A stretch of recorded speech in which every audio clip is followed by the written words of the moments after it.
Welcome guys. This video is all about the AKM, and I will tell you everything that I know and learned from my experience, which might help you. Why should you use this weapon? Because the AKM is one of the most powerful weapons in close combat fights, which is why you need to learn how to use this weapon. So in this video, we will be going over these topics.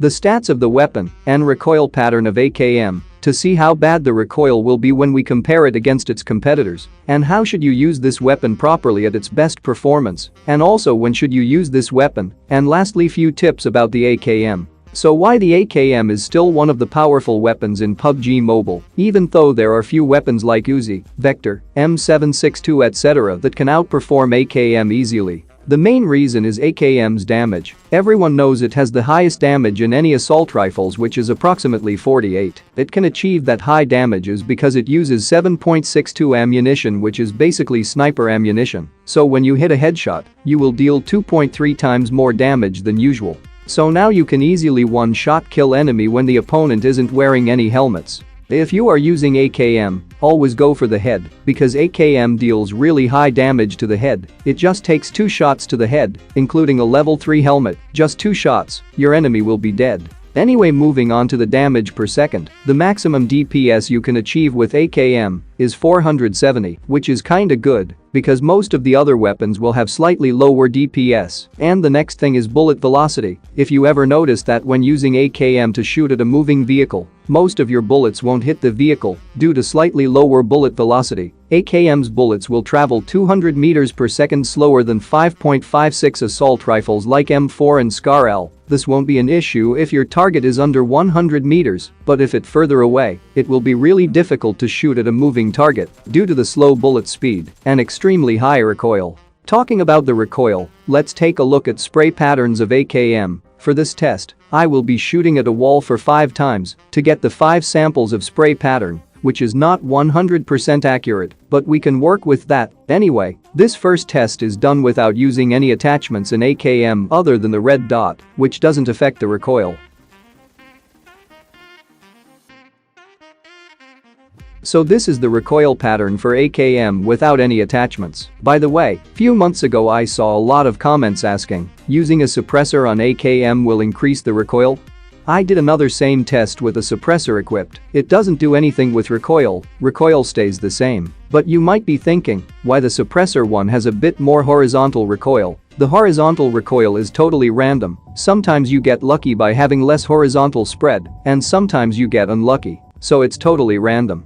And I repeated the same test with a compensator equipped, and it looks like it reduced the recoil by about 5% I guess, and compensator will give the maximum recoil reduction. And for comparison, let's compare against its competitors like Barrel M762. The first spray pattern test is done without any attachments equipped, and the recoil is about 15% higher than AKM, which is definitely a big win for AKM. But as you start putting attachments to Barrel, it keeps getting better. This yellow spray pattern is Barrel with a compensator equipped, which reduces the recoil by about 10% I think. And if you put another attachment, like a vertical grip, it reduces another 10%, making it 20 to 25% reduction in recoil. And it comes close to the AKM's recoil. Here is an interesting thing. Barrel with all the attachments recoil pattern is more stable and easy to control than AKM's recoil.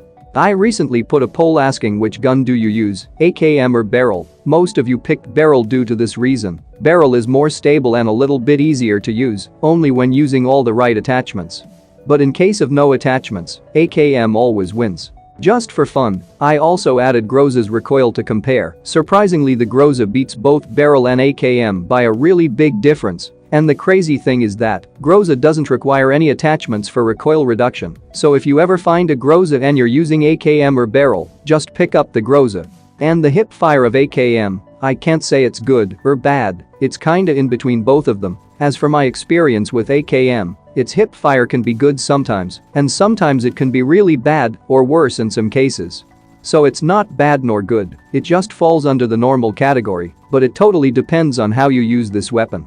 So how to use the AKM? The AKM is a close combat weapon, and by this means the weapon works great up to 50 meters, but when your target is above 50 meters, then there are some better alternative weapon like M4 and DP28 etc. So this is why you need to have a secondary weapon that can handle mid-range targets from 50 meters to 200 meters. Anyway, here is a tip that might help you. Always use crouch when you're spraying at a distance because crouching will increase the stability and reduce some recoil.